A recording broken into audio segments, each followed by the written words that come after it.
Tem jogo da seleção, tem lance pra analisar, tem convidado na mesa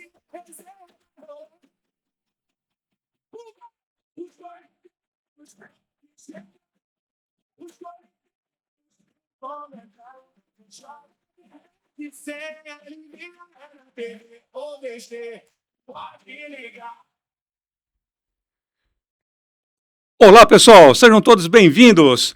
O programa Os Corneteiros OVG entra em campo. Eu sou Francisco Freitas e o programa Os Corneteiros OVG é uma produção da OVG Produtora, o seu espaço audiovisual na cidade de Campinas.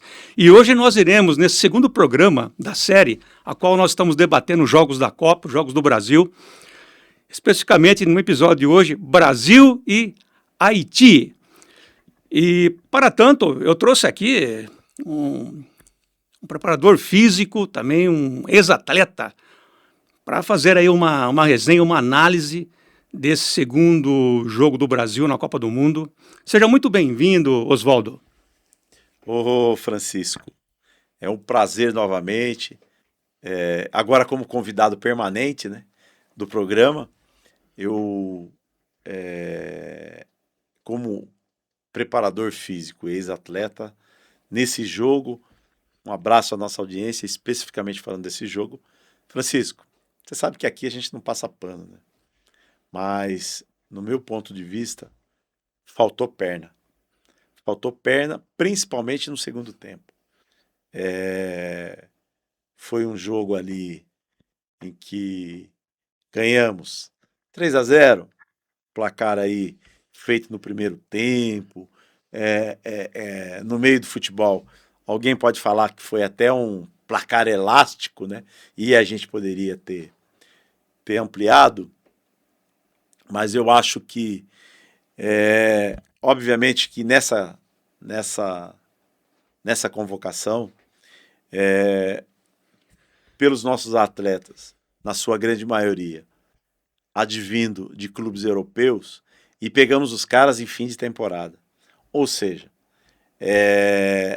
sabe aquele carro de Fórmula 1 que o camarada tá fazendo, ele vem fazer aqui a última temporada para correr aqui, como se fosse um grande prêmio, um turf que os cavalos vão fazer o último grande prêmio da temporada. E aí o que está acontecendo? A gente já viu com o Rafinha, a gente já viu com o Wesley se machucando, né, em fim de temporada, porque é muito estresse e, como são profissionais, não dosaram essa questão da condição física. E aí, não se espante se nesse jogo que vamos ter contra a Escócia aparecerem novas contusões.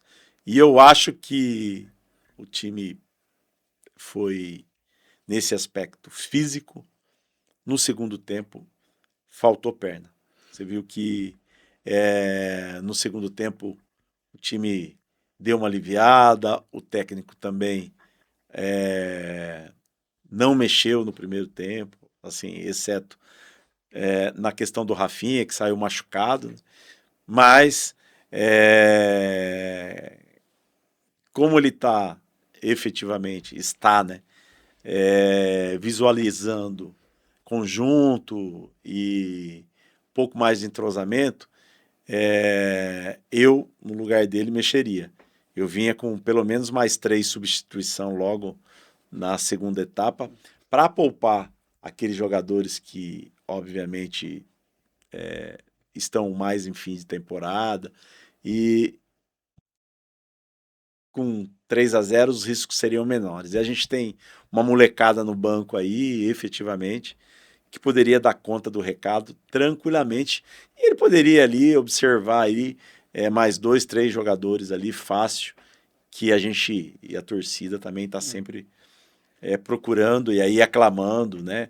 Que entrou, você viu que a gente poderia ter colocado. O próprio Endrick que entrou também ali perdeu fez um gol, mas não valeu efetivamente. Enfim, eu acho que faltou um pouco de perna nesse quesito físico. Até porque, mais uma vez, é fim de temporada na Europa. Oswaldo, você pode falar com propriedade, porque você é um preparador físico. Lógico. E também você que já esteve dentro de campo. Você acredita que o fator psicológico, nesse momento, ele tem influenciado muito? Por quê? 3-0 pode mascarar algumas coisas, né? Fizemos 5 gols, né? 2 foram anulados, né? Fizemos, enfim, os outros 3. Mas nós sabemos que Copa do Mundo é muita estratégia também, né? Sim. Devo ficar em primeiro, devo ficar em segundo, né? O que é melhor no chaveamento, enfim. Então, essas questões também, você acredita que isso também influencia, Oswaldo? Porque, eu não sei, é que eu falei, você já foi um jogador também, né? Então você já esteve dentro de campo, você fala, bom, tira o pé, corro mais ou não, e o técnico também, porque nós temos uma cultura, enfim, que não é um técnico brasileiro. Então nós temos que entender também que há uma cultura diferente com jogadores brasileiros. Você acha que isso também não pode gerar um certo, enfim, porque o brasileiro ele é muito criativo, né? Mas aí nós temos um técnico de repente, italiano, um pouco mais, enfim, que tem alguma outra, enfim, uma outra escola. Você como preparador físico e como ex-atleta, o que você pensa disso, Oswaldo? Porque eu acho que é interessante nós abordarmos também isso um pouco aqui na nossa resenha, né? Olha, em relação à questão dele ser obviamente um treinador, um dos mais renomados, eu acho que em termos de clube, talvez o maior, o mais renomado de todos, né? Em termos de clube.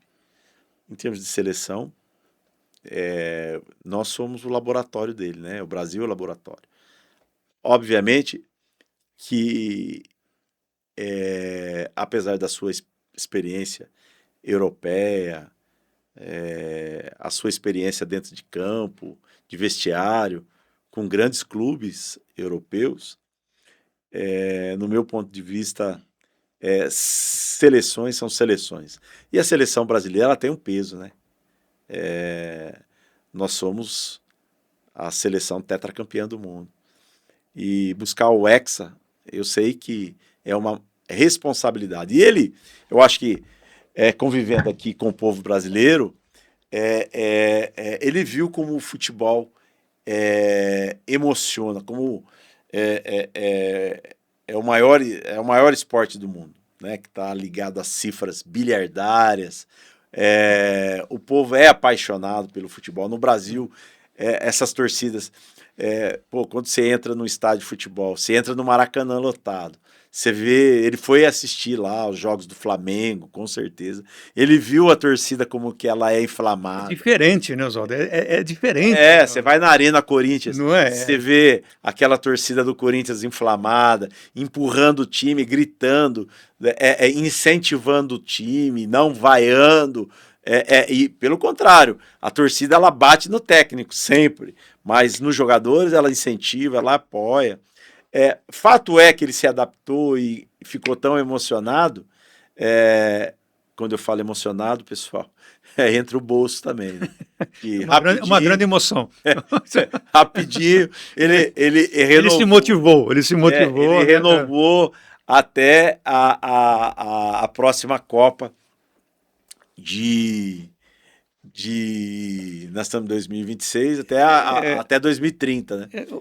Oswaldo, só para a gente fazendo aqui um bate-bola, né? Eu fiz esse questionamento porque eu vejo assim, uma coisa é você ser um treinador estrangeiro num clube onde você tem vários jogadores e Sim. várias nacionalidades. A outra coisa é você ser estrangeiro, por exemplo, numa seleção como a brasileira, que, entre aspas, os jogadores são marrentos, não são aqueles jogadores, né? São assim, enfim, é próprio da habilidade do jogador brasileiro, não é? No meio criativo, né? Você quer dizer que os caras é cheio de perna, né? Fala cheio de perna. Então, por exemplo, a linguagem o jogador, por exemplo, o Ronaldo, nas Copas, o fenômeno, o Ronaldo, e o Ronaldinho, e tantos outros, eles tinham liberdade, não é? Eles não tinham que marcar ninguém.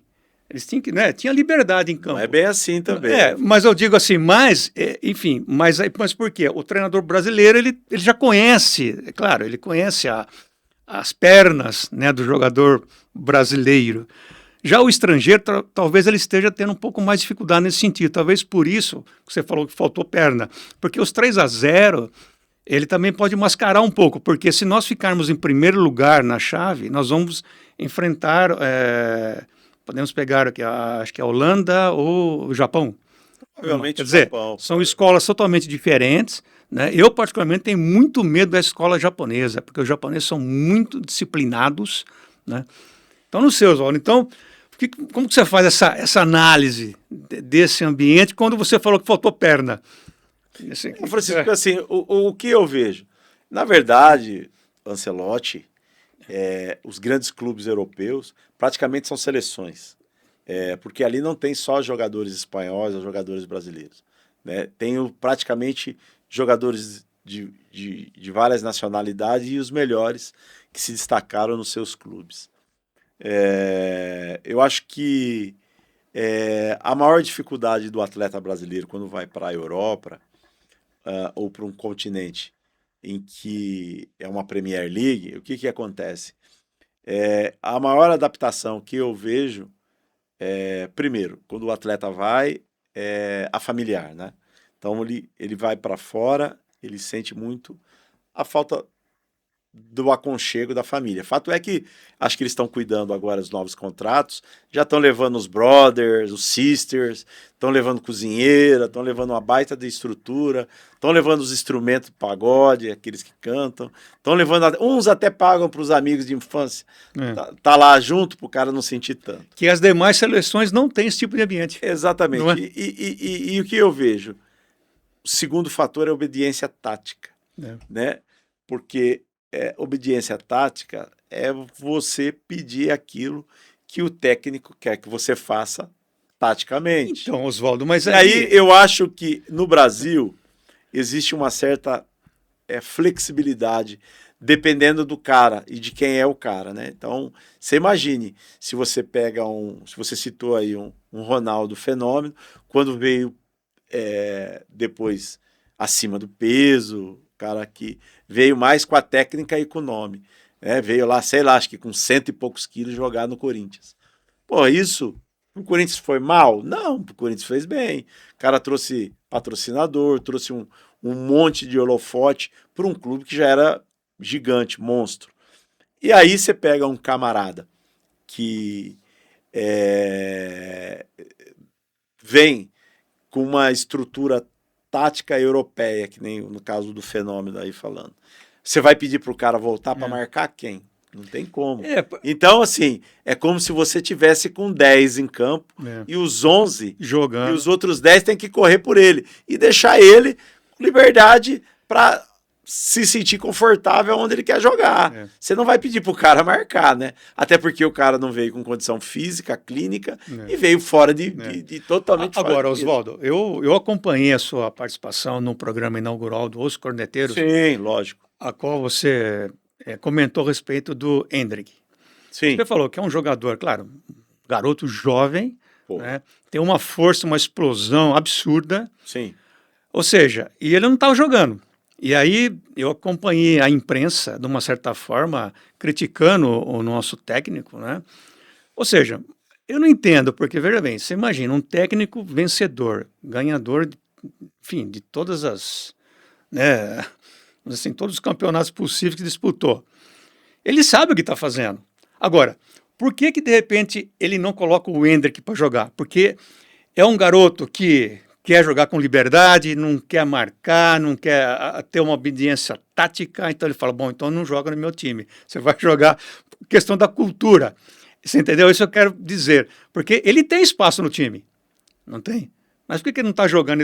Ele não entra já jogando, vamos dizer assim, e agora nós estamos indo já para o terceiro jogo, né? Que provavelmente o Neymar pode ser que entre em campo. Quer dizer, então eu entendo assim que o técnico, ele sabe o que está fazendo. Mas existe exatamente essas questões dentro de campo, né, Oswaldo? Que você conhece, que nós que estamos... porque você já esteve lá dentro, você sabe como as coisas funcionam. De repente, o jogador, nos jogos decisivos, agora ele tira o pé, não é? Se eu me machucar para outra fase, para o mata-mata, eu quero estar em campo. Quer dizer, isso não existe, Oswaldo. E o treinador italiano, de repente, ele não está acostumado com isso, né? Lidar com essa, enfim, com esses jogadores que são, né, vamos dizer assim, eu vou usar um termo aqui, eu já utilizei anteriormente, marrento, mas num bom sentido, né? É a malícia do jogador brasileiro. Você quer isso, Oswaldo? Acho que não, Francisco. Sabe Não. por quê? O Endrick, quando saiu do Palmeiras e foi para o Real Madrid, chegou lá em Madrid, aqui ele saiu pelo último campeonato que ele fez com o Palmeiras, ele saiu idolatrado pela torcida do Palmeiras. E pelo potencial, obviamente, da idade. Se você pegar ele na base, o moleque é um Pelé. A quantidade de gol que ele tem na base, acrescido na carreira dele. Se for contar, que eu acredito que os gols do Pelé, eu não sei como foi contado, se foi contado desde a base ou só no profissional. Se contar isso, o moleque já era um fenômeno, o menino já era um fenômeno. E o que ocorre? Eu acho que não só no futebol, e que se você pegar, eu faço às vezes um comparativo que tem lá uma certa vertente. Se você pegar, por exemplo, um lutador profissional do UFC, na sua grande maioria, se você pegar o histórico dele, o quanto esse cara, para chegar lá de vida, o que ele passou, e você vai ver que às vezes não houve um grande sacrifício da família para aquele cara... Ele não pagou preço. Não, para aquele cara chegar no apogeu, que ele é um campeão mundial, ele foi lá, porque ele teve que abandonar a família, ele saiu de casa, ele foi dormir dentro de uma academia, ele foi ajudar a limpar essa academia. Diferentemente de um atleta de futebol, que os pais normalmente fazem um sacrifício para os filhos, no sentido de deixá-los no clube, dependendo do clube em que ele vai, você tem que comprar um par de chuteiras, você tem que comprar até alguma roupa, condução, um lanche para o seu filho, que ele então a origem da sua grande maioria dos jogadores de futebol são muito humildes. E aí eu falo que esse lar nem sempre vai refletir na personalidade do jogador, quando ele se forma. Que aí ele vai passar um tempo na base, aí ele vai ser estrela da base, que é o caso do menino aí que a gente está comentando, o Endrick, já é tratado como uma estrela e visto como uma realidade, né? Por tudo que ele fez na base. E aí quando ele chega no Madrid, no Real Madrid, é outra história. Porque ali ele chegou no must do futebol, na elite máxima do futebol. Você chegar no Real Madrid, no Barcelona, com todo o respeito aos demais clubes europeus também, que tem grandes estruturas, grandes atletas, o PSG e tal, mas perto da história de um Madrid, Barcelona, os caras estão anos-luz atrás. E não estou falando de dinheiro, estou falando em história e aquilo que representa aquela instituição para o futebol. E aí ele chega lá vislumbrado, ele se achando aqui, quando ele chega lá, ele tem uma ducha de água fria. Porque lá é só mais um chegando e para tentar ganhar seu lugar ao sol. Então você vai chegar lá num ambiente que você tem... Ele sai de um estrelismo. Você tem lá Vini Júnior, você tem Mbappé, você tem Rodrigo, você tem lá uma constelação de estrelas, você ainda não está brilhando. Então, você chegou lá como... Posso te falar? E aí é a minha opinião. Tudo bem, você chegou lá como grande Endrick, mas chegou lá, você é praticamente base para esses caras aí. E aí, para você conseguir ganhar seu espaço E aí também a confiança do treinador. Que assim, quer queira ou quer não, futebol, no dia a dia, o treinador ele sempre tem o cara que é o cara que representa ele, o elenco, que tem lá as suas características. E aí ele tem as suas preferências. Pô, de repente, isso é minha opinião, porque eu já vivi dentro de vestiário, eu sei como é que é. Você é treinador do meu time. Pô, eu sou um bom jogador, a gente tem um bom relacionamento, eu sou seu líder. Cara, mas eu não... Aí chega um cara lá, arrebentando, cracão. Puta, eu tô lá sendo titular do time, tô vislumbrando ser convocado. Você vai me tirar? Obviamente que não, né? A gente tem somos parça, né, já. E aí, o cara já tem na cabeça dele um time vencedor, uma estrutura formada, ele conhece a personalidade individual de cada atleta que tá ali. Porque assim, um clube que nem esse tem baita de uma estrutura por trás, desde médicos, fisiologista, psiquiatra, e tem a metodologia dele de trabalho. Uma equipe toda estruturada aí. Agora, Oswaldo, que negócio, por exemplo, Copa do Mundo, é tiro rápido, né? Tiro rápido. Então, por exemplo, tivemos aí o jogo Brasil e Haiti. Então, 3-0, né? O Brasil, teoricamente, dominando o jogo. Não fez mais que obrigação. Enfim. Mas pelo que eu observei, nós temos que melhorar e muito. Né? Porque se nós vamos... a tendência é depararmos aí com a escola holandesa ou a japonesa. Né? Pelo que eu assisti de um jogo do Japão, o que eles correm e a disciplina tática. A Holanda nós já conhecemos, né? O Japão é sempre uma surpresa.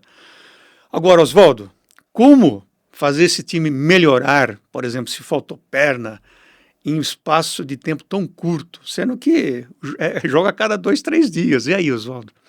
Quer dizer, você como preparador físico e o lá também emocional e mental. Pelo que nós já vimos entre Brasil e Haiti.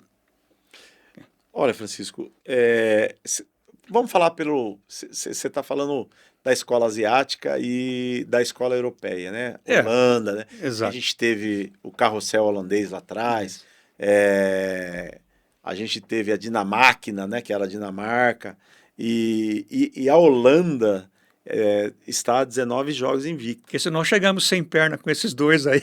Eu acho que vai ser meio indigesto. É uma seleção aí que tem o maior artilheiro de todas as Copas dele, que é o jogador do Corinthians, Memphis Depay, né? Mas acho que tá no banco também, tá vindo de contusão, é o Neymar deles, né? É o Messi deles, enfim. Também não tá em grande fase, é um excelente jogador, mas também já tem uma certa idade. E acredito também, né, mais do que nunca, a gente é a Copa das despedidas, né, Francisco? A gente está despedindo quem viu. Várias gerações. É uma geração que está indo. Então a gente vai... Talvez o Messi, disputa mais uma. Não. Difícil, né? Não. Mas se ele quiser, acho que dá. Mas acho que não. Difícil, né? Alto rendimento, cruel. Difícil. Você viu o Cristiano? Também é o Você vê como ele já... Ali no meio, né, ele está com 41 anos, se eu não me engano, né? Mas não... Você vê que ele já não é mais o Cristiano Ronaldo antigamente, né? Infelizmente, por mais que você cuide, na fisiologia, a mente quer uma coisa, mas o corpo já não acompanha, já nos acompanha mais, né? Na fisiologia, você tem que respeitar o seu tempo fisiológico. Então... eu vejo por mim, que eu era um craque em campo. Hoje, com 58, né? Eu só jogo na armação. Eu só armo confusão para defesa, né, Oswaldo? Entendeu? Só na armação. E contra-ataque para adversário, né? Porque é verdade, não dá mais para ter aquela, né? Para correr, como antigamente. A gente respeita a história, Você pode até correr, depois fica um mês, né? Com a perna doendo. Como ele efetivamente se cuida, tal, mas a idade pesa aí, infelizmente. Não dá para acompanhar um moleque de 19, 18, 20, que tem outros reflexos, outra pegada, né? Outra, né? A gente está falando em full time, em tempo real. Então, Oswaldo, a fisiologia há 10 anos atrás, 20 anos atrás, era uma coisa. Então, a fisiologia hoje, a evolução física, né? Se você pegar as clínicas de treinamento, de estruturação, o tempo que o atleta corre em campo hoje é o mesmo. Só que o percurso por ele corrido, a quilometragem é muito grande. Ou seja, o cara domina uma bola hoje, o tempo que a bola chega é muito rápido e o tempo que as pessoas e os outros chegam para te marcar é muito rápido. Então, o seu tempo de raciocínio mudou. Agora, não é mais o mesmo. Pegando um gancho na sua fala. Então, por exemplo, o preparador físico, ele pode chegar para o técnico, né? Por exemplo, porque o nosso meio de campo, ele é meio de campo meio duro, né? Meio engessado, né? É um meio de campo... Eu falei no outro programa. Não é? Ele, né? Agora, você imagina esse meio de campo da seleção atual, né? Enfrentando ou a Holanda ou o Japão. Oswaldo, eles vão atropelar. Você viu a garotada do Japão correndo? Você viu o pessoal da Holanda? Quer dizer, o preparador físico não pode chegar e falar, olha, que nem, com todo o respeito, né? Mas o Casemiro, acho que, né, já teve seu time, não dá mais para ele, não consegue mais. Ele chega em todas as bolas atrasado, não tem mais como ele acompanhar. Porque você falou, Oswaldo, ele tem experiência, ele sabe se posicionar em campo, mas não adianta. O adversário sai atrás dele e chega primeiro. Não é isso, Oswaldo? Francisco, assim, ó, Então. eu acabei de falar que na fisiologia o tempo, obviamente, não te perdoa. Você pode chegar fisicamente assim, externamente, excelente, com um shape aí de... Ó o Zé Roberto aí, pô, puta... Ô Zé, se você estiver me vendo aí, um abraço. Pô, entre os ex-atletas... Impressionante o Zé Roberto, hein? Pô, impressionante. É um cara que se cuida, sabe se alimentar, sabe as limitações do corpo dele, enfim. E individualmente falando, não sou eu que estou falando, é o corpo e a fisiologia que está falando. Casimiro, na minha opinião, e aí, quem sou eu perto do fisiologista? Com todo o respeito, preparador né? físico da seleção Isso brasileira. da Casimiro, hoje, da anatomia humana. ele está jogando pela experiência que ele tem em seleção brasileira. Mas se fosse por experiência, pô, eu poderia deixar o Filipão como treinador da seleção. Ele é melhor que o Ancelotti. Ele tem mais... apesar de ter tomado aquele 7-1, que ficou marcado, mas as pessoas não viram que ele foi o mas campeão. Ele conhece o vestiário de um time brasileiro. Mas em 2002 ele foi o técnico. Ele foi o campeão. Apesar que aí em 2006, aquele chocolatão, né?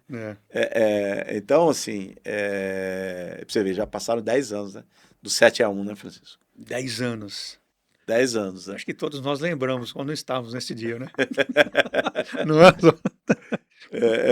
Então, assim, eu acho que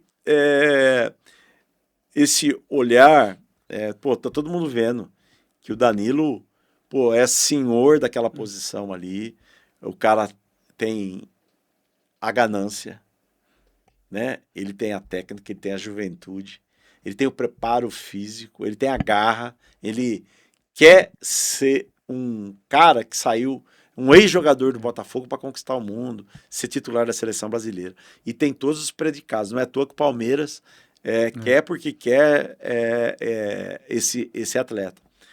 E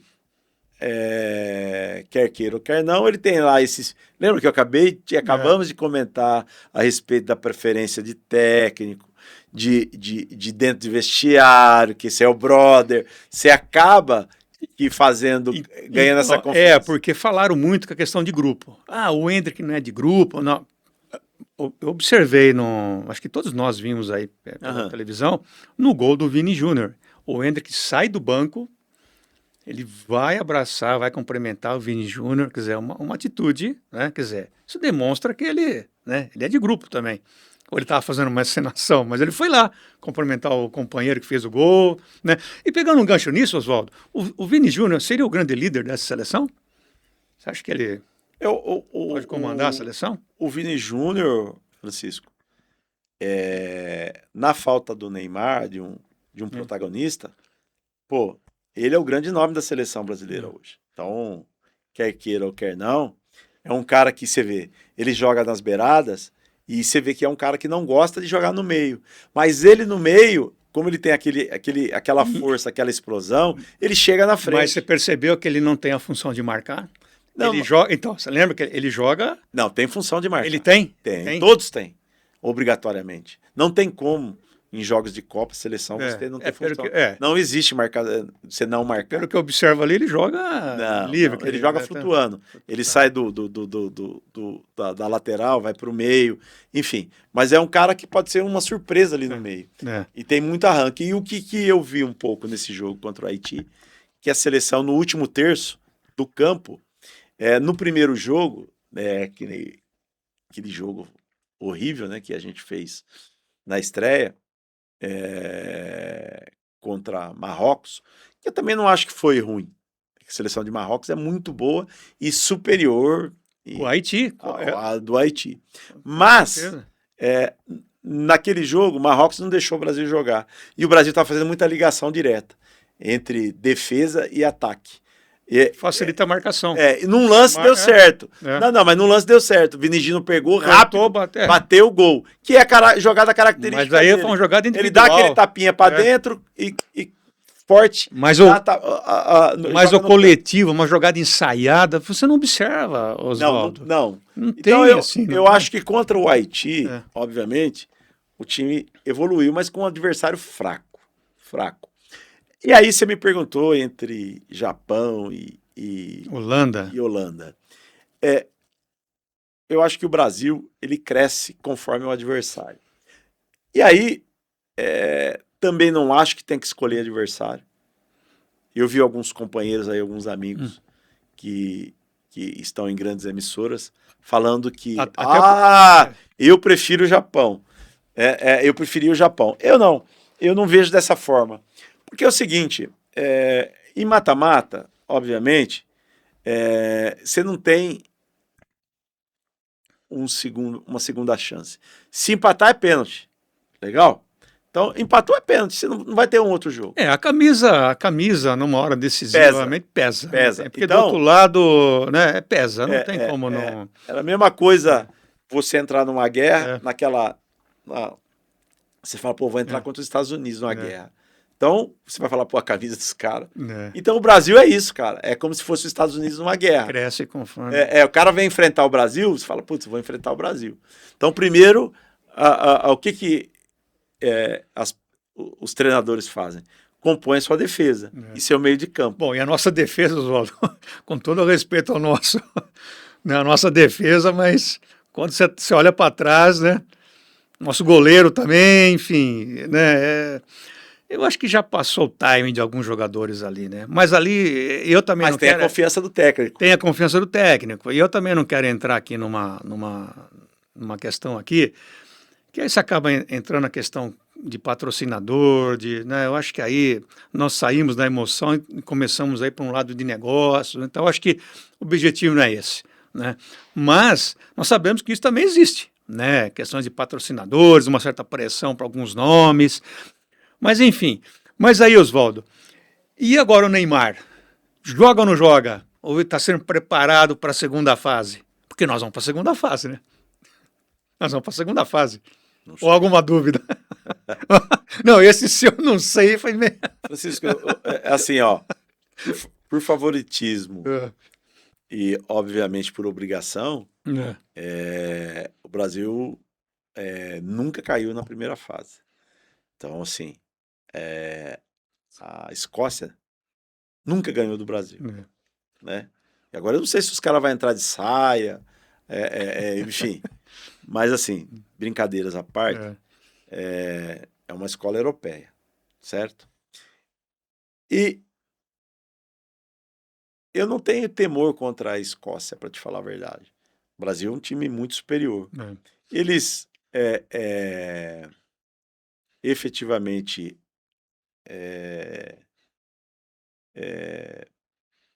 não estão também num bom momento. Ganharam o primeiro jogo de Haiti de 1-0, né? mas também não foi um jogo ali extremamente Foi uma bola um que volume de jogo. encaixou uma bola e É, ganhou o jogo, de 1 a 0, quer dizer, né? E a seleção de Haiti é, é fraca, muito fraca. Os caras têm muita força, muita marcação, mas o Brasil, se apertasse, eles deixaram a defesa em linha.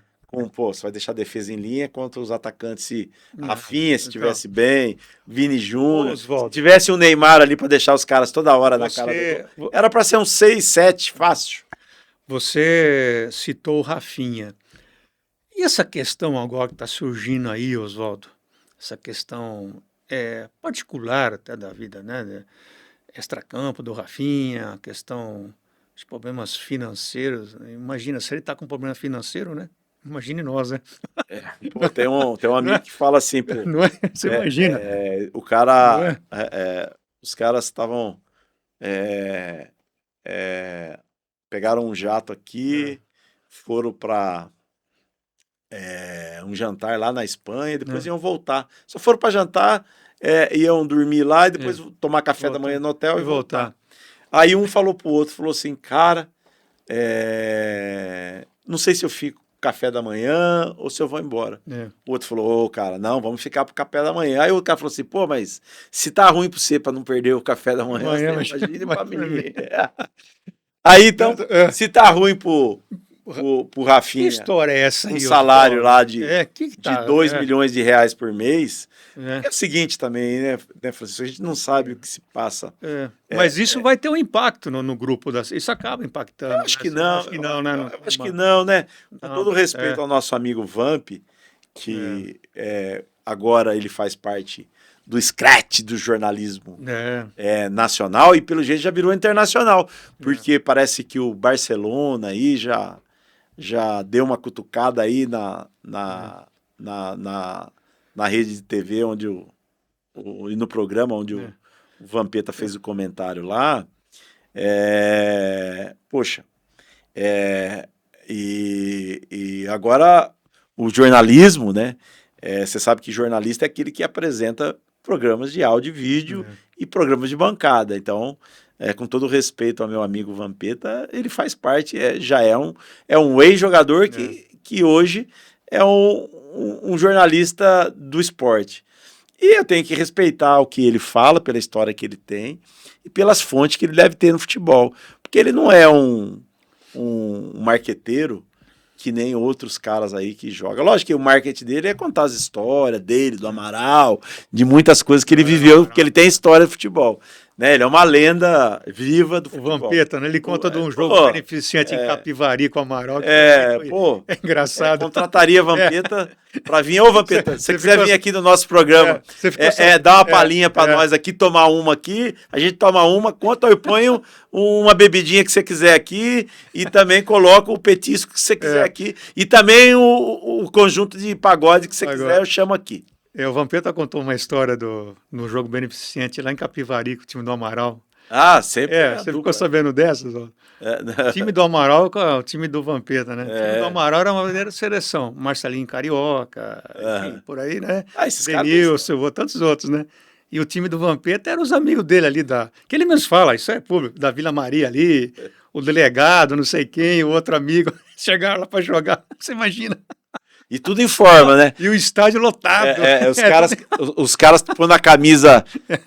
Tem que pôr a camisa GG, e daí fica com a barriga de fora. O Vampeta fala: Amaral, mas que isso você? É o time do Amaral com o time do Vampeta. Ele conta isso, sai nas redes sociais. Assim, é uma situação, a gente tem que tomar cuidado, Francisco, quando a gente fala da vida pessoal das pessoas. Porque o poder de mídia, enfim, é muito grande. Então, assim, quando você vai falar da vida pessoal, que nem ele falou a respeito aí, mais uma vez eu falo, respeito as fontes dele e o que ele falou. Mas se ele falou, foi como ele mesmo disse, que ele tem gente lá do Barcelona que que deu essas informações para ele, que o atleta está vivendo um problema familiar, ele também está com problemas financeiros. Porque assim, Francisco, às vezes o cara ganha milhão e quer viver como um cara de bi. E aí acaba, né, querendo construir mansões, fazer coisas que efetivamente, na sua grande maioria de atletas e ex-atletas, acaba que às vezes aí em tragédias financeiras, né? Porque os caras, hoje em dia você tem vários, né, staffs aí, jurídico, financeiro, aplicação, né? Você não precisa, mas aí você tem que fazer o que a dona Teresa sempre fala, né? Você não pode gastar mais do que você ganha. Então, quando você faz isso, você acaba se endividando futuramente, mesmo você jogando num Barcelona, no Real Madrid, numa seleção brasileira, logicamente, mesmo tendo histórias aí de trajetórias. Olha Maradona como terminou, né, com o nome que tinha, a estrutura que tinha. Olha como termina. Então, a gente já viu grandes fortunas acabarem em nada no futebol, né? Porque querem viver como se ainda o fossem, se tivesse patrocinador, enfim. E é muito glamourizado tudo hoje, né, Francisco? Futebol... hoje com as redes sociais, né? É um business, né? É um grande business. É um grande negócio. É mais do que paixão, negócio. Um grande negócio. Agora, o time em si, a gente viu que não tá bem. Não gostei dos dois. Contra Marrocos, por ser uma partida de estreia, o adversário mais difícil da chave e um dos candidatos a serem semifinalista, eu acho que Marrocos não ganhou da seleção brasileira porque não apertou mais e não foi mais eficiente. Porque jogo por jogo em si, Marrocos jogou muito mais. Mais conjunto, mais técnica, mais disciplina tática, mais fundamento. Brasil no primeiro jogo, ligação direta, tentando jogadas individuais. E aí sobrou para goleiro, sobrou para defesa. Meio de campo foi o que você falou, cansado, freio de mão puxado. Chega atrasado, não tem jeito. Perdemos quase todas a segunda bola, a gente não tem essa qualidade, né, ainda, de sair e dominar, porque entre a zaga e o pessoal do meio de campo, aproximação, taticamente... Porque o meio de campo jovem leve, segundo tempo ele tá voando ainda, Oswaldo. Sim. Né? Sim. E um time pesado... Tá fazendo a diferença na seleção, nas seleções africanas. Segundo tempo tá voando. E os outros times estão... Se bem que tem muito gato ali, né, Francisco? Tem gato também, né? Tem uns ali. Tem uns gatão ali. Falar que uns caras têm 25 anos. Para mais de 30 ali, né? Tem ali. Agora, sim, as expectativas um jogo, um terceiro jogo.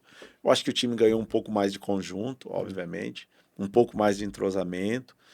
E, assim, e ambiente de seleção brasileira, de vestiário, você controlar ali tem você tem 20 e tantos egos ali. Exatamente, é isso que eu tava tem seu interesse pessoal, família nada, isso aí é historinha, para dizer ali, todo mundo tem seu interesse individual, o coletivo, ele tem que surgir através do Mr. Ancelotti, ele que tem que fazer essa parte de união e ver quem são os melhores, taticamente falando, né? Tecnicamente falando, você tem jogador ali que, obviamente, pela técnica merecia estar jogando, mas pela tática e condição física, infelizmente não.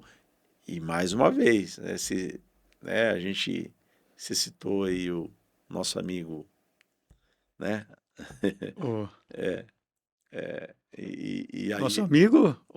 Eu não gosto de ficar falando muito o nome, não. Mas você acabou de tocar nessa pessoa aí. Você viu que o tempo dele no meio de campo, né, Casemiro, efetivamente passou, né? Na seleção brasileira.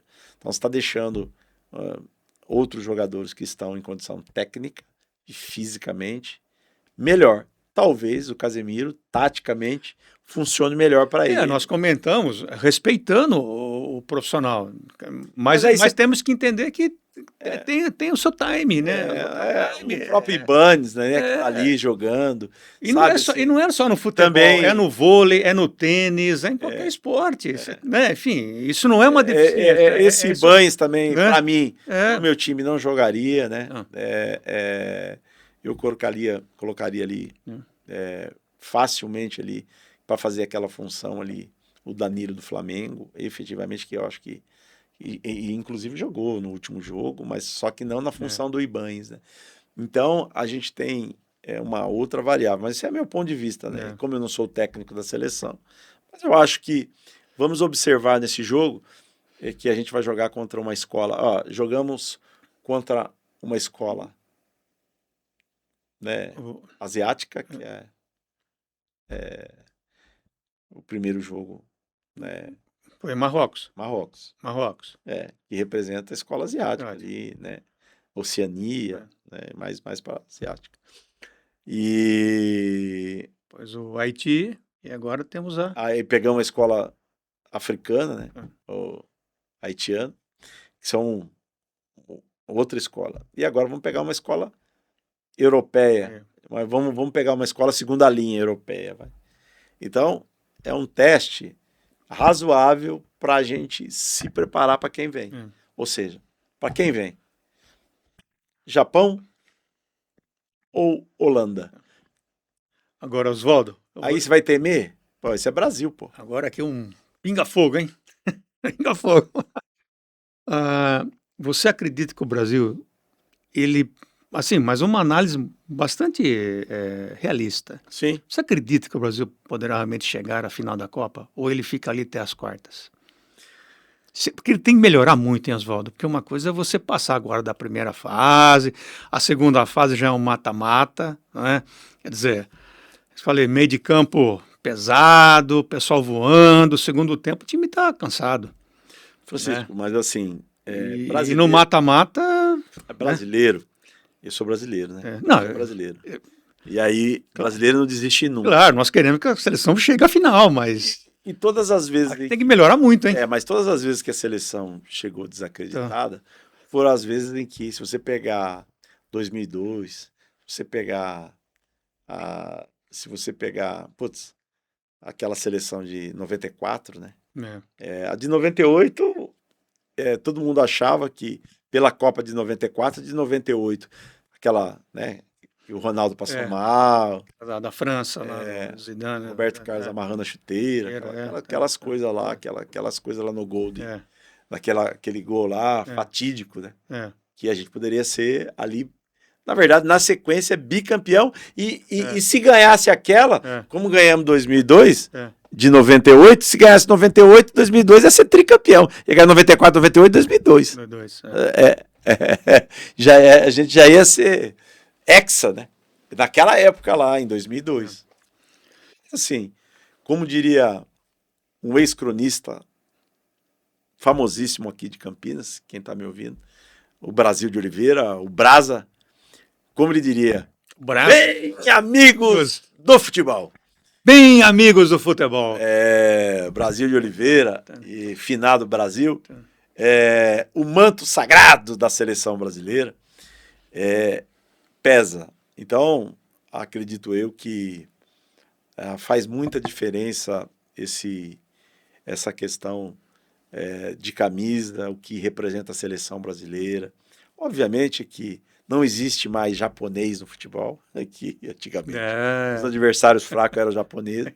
E também a seleção brasileira ela não é mais unanimidade no mundo inteiro em relação às escolas de futebol do mundo. O futebol mudou muito, se reestruturou, se reinventou. É um esporte de massa que movimenta bilhões de pessoas ao mundo e movimenta bilhões de dólares no mundo todo. É um interesse full-time financeiro, mas obviamente que, guardadas as devidas proporções, o Brasil vai ser sempre favorito aonde quer que ele jogue. E eu, como brasileiro que sou, também torço para que o Brasil chegue às finais. São 8 jogos para que nós nos tornássemos campeões. 2 já foram, faltam 6. Se a gente passar, vamos para o próximo. Passou por esse, faltam 5. E assim, mini metas, Francisco. Passo a passo. Passo a passo. Passo a passo. Desafio, desafio. Exatamente. Muito bem. Oswaldo, estamos aqui terminando o nosso segundo episódio do Os Corneteiros, OVG. Programa esse produzido pela OVG Produtora, o seu estúdio audiovisual na cidade de Campinas. Oswaldo, então agora vamos aqui para a torcida para o terceiro jogo. Você estará conosco, né? Na próxima resenha. Você Opa. já é residente aqui no nosso time. Conta comigo. Né? Quando entramos em campo, você está sempre conosco aqui para fazermos essa análise. Mas, pessoal, vocês observaram que é uma análise não somente do jogo, mas também falamos sobre várias vertentes, várias, né, situações ali da seleção, também levando um pouco mais para a reflexão e aproveitando, claro, o Oswaldo também como preparador físico e também como um ex-atleta. Então não poderíamos perder essa oportunidade, né, Oswaldo? Obrigado, Francisco. Mesmo já não estando mais na ativa, né? A gente carrega o DNA da atividade física e um pouco da experiência para poder falar um pouco dessa parte que a gente bateu o olho, a gente já vê quem tá capenga ou não, né? Capenga? Capenga. Ou seja, está sem pernas, né? Sem pernas. Exatamente. Muito bem. Pessoal, então queremos agradecer pela sua presença, participação. Muito obrigado pela sua audiência. Nos acompanhe, siga-nos em nossas redes sociais, @oscorneteiros.ovg. Vou repetir, @oscorneteiros.ovg. Obrigado e até a próxima resenha. Valeu. Valeu, pessoal. Brasil, vamos lá, força. Aí, Oswaldo. Aí. Valeu.